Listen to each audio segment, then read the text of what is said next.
രാഹുൽ മാങ്കൂട്ടത്തിൽ അസംബ്ലിയിൽ ചെന്നാൽ അദ്ദേഹത്തിനെ കയ്യേറ്റം ചെയ്യുന്നൊന്നും ഞാൻ വിശ്വസിക്കുന്നില്ല.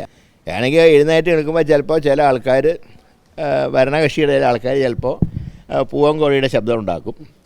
ശശീന്ദ്രൻ എഴുന്നേറ്റ് നിൽക്കുമ്പോൾ പൂച്ചയുടെ ശബ്ദം ഉണ്ടാവും. അവിടെ നിന്ന് പൂവൻകോഴിയുടെ ശബ്ദം ഉണ്ടെങ്കിൽ ഇവിടുന്ന് പൂവൻകോഴിയുടെയും പൂച്ചയുടെയും ശബ്ദം ഉണ്ടാവും. അത്രയേ ഉള്ളൂ. പാർട്ടിയെ താഴെത്തട്ടിൽ ശക്തിപ്പെടുത്താൻ ഈ ഗൃഹസന്ദർശനം വളരെ സഹായിക്കും. കാരണം അടിത്തട്ടിൽ പാർട്ടിയുടെ വികാരങ്ങൾ അടിത്തട്ടിലെത്തിക്കുക, പാർട്ടിയുടെ നയങ്ങൾക്കുള്ള പിന്തുണ അഭ്യർത്ഥിക്കുക, അവരുടെ നിർദ്ദേശങ്ങൾ സ്വീകരിക്കുക. പാർട്ടി നയങ്ങളിൽ വരുത്തേണ്ട മാറ്റങ്ങൾ തീർച്ചയായിട്ടും ജനങ്ങളുടെ ഭാഗത്ത് നിന്ന് വരുന്ന അഭിപ്രായങ്ങൾ അനുസരിച്ച് അതുപോലത്തെ തീരുമാനങ്ങൾ ഞങ്ങൾ കൈക്കൊള്ളും.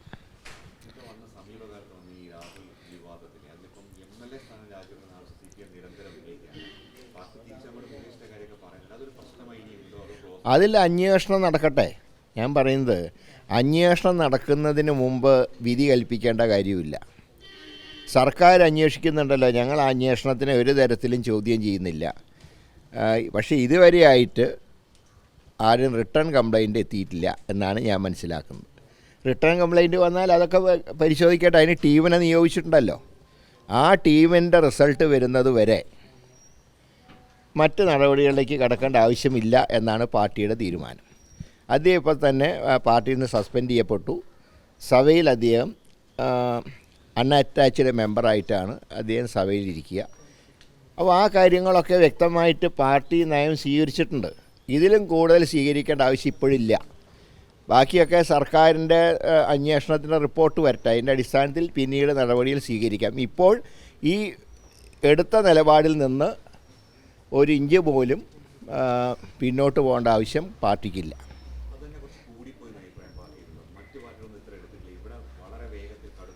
അല്ല, കോൺഗ്രസിൻ്റെ നയം മറ്റു പാർട്ടികളുടെ കാര്യങ്ങൾ നോക്കിയിട്ടല്ല.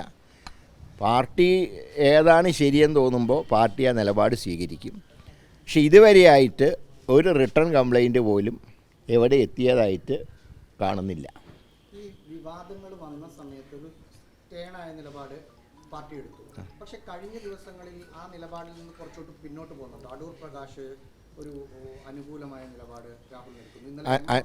അനുകൂലം പ്രതികൂലമൊന്നുമില്ല. ഇപ്പോൾ ഒരു അനാവശ്യ വിവാദമാണ് സഭയിൽ ചെല്ലുമ്പോഴുള്ള അവസ്ഥയെക്കുറിച്ച്. അതിനെക്കുറിച്ചൊരു ചർച്ച ചെയ്യേണ്ട ആവശ്യമില്ല. കാരണം രാഹുൽ മാങ്കൂട്ടത്തിൽ അവിടെ ചെല്ലുമ്പോൾ ഒരു അൺഅറ്റാച്ച്ഡ് മെമ്പറാണ് അദ്ദേഹം.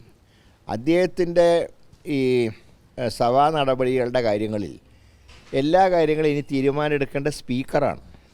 ഇപ്പോൾ അദ്ദേഹത്തിന് സബ്മിഷൻ ഉന്നയിക്കണമെങ്കിൽ അനുവാദം കൊടുക്കണോ വേണ്ടോ എന്ന് സ്പീക്കർക്ക് തീരുമാനിക്കാം.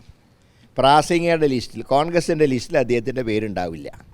എന്നാൽ സ്പീക്കറുടെ അധികാരം ഉപയോഗിച്ച് അദ്ദേഹത്തിന് അവസരം കൊടുക്കാനുള്ള സ്വാതന്ത്ര്യമുണ്ട്.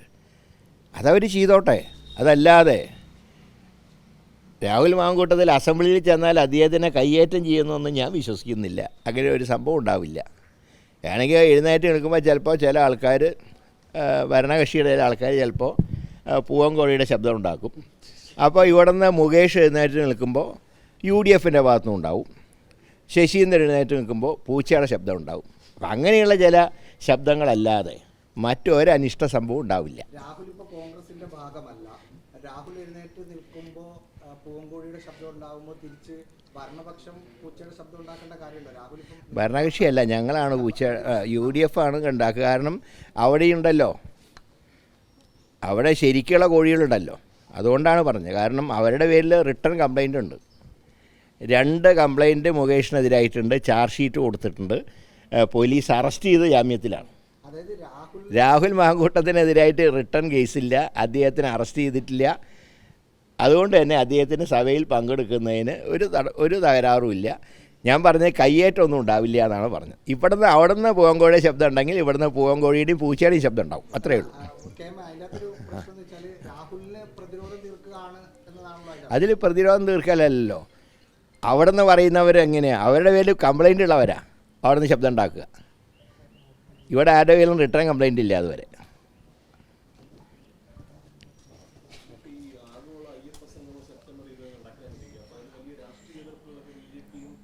രണ്ട് കാര്യങ്ങളുണ്ടാവില്ല. ഒന്ന്, ഇതാരാണ് നടത്തുന്നത്? ദേവസ്വം ബോർഡാണോ ഗവൺമെൻറ്റാണോ? ദേവസ്വം ബോർഡാണെങ്കിൽ എന്തിനാണ് മന്ത്രി പോയിട്ട് സ്റ്റാലിനെ ക്ഷണിക്കാൻ പോകുന്നത്? സ്റ്റാലിനെ ക്ഷണിച്ച സ്ഥിതിക്ക് ദക്ഷിണേന്ത്യയിലെ മറ്റ് 2 മുഖ്യമന്ത്രിമാരുണ്ടല്ലോ, രേവന്ത് റെഡ്ഡി ദൈവവിശ്വാസിയാണ്, സിദ്ധരാമയ്യ ദൈവവിശ്വാസിയാണ്. ആ രണ്ടുപേരെയും കൂടെ വിളിക്കായിരുന്നില്ലേ? ആന്ധ്ര വോട്ടെ BJPക്കാരാന്ന് വിചാരിക്കുക.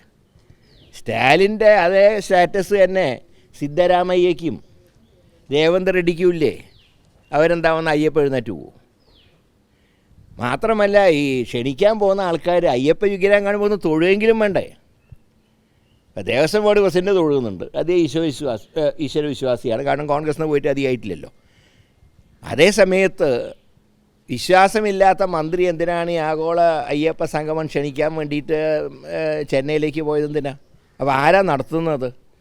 ദേവസ്വം ബോർഡാണ് നടത്തുന്നതെങ്കിൽ മന്ത്രി പോകേണ്ട ആവശ്യമില്ല. അതല്ല, ഗവൺമെൻറ്റാണ് നടത്തുന്നതെങ്കിൽ ആ കാര്യം തുറന്ന് പറയണം. അപ്പോൾ ഒരു വിശ്വാസം, അമ്പലത്തിൻ്റെ അയ്യപ്പൻ്റെ നടയിൽ തൊഴുക പോലും ചെയ്യാത്ത ആൾക്കാർ ഇപ്പോൾ അയ്യപ്പൻ്റെ ആൾക്കാരായിട്ട് വന്നിരിക്കുക. ഇത് എലക്ഷൻ കണ്ടുകൊണ്ട് മാത്രമാണ്. ഇതിനെ ഭക്തന്മാർ തിരിച്ചറിയും. നടക്കുക നടക്കാതിരിക്കുക എന്നുള്ള അവരുടെ കാര്യം. ഭക്തന്മാർക്ക് ഇതൊക്കെ അറിയാം. കോൺഗ്രസിൻ്റെ നയം വിശ്വാസികളെ സംരക്ഷിക്കുക എന്നുള്ള നയമാണ് ഇന്ത്യൻ നാഷണൽ കോൺഗ്രസിനുള്ളത്.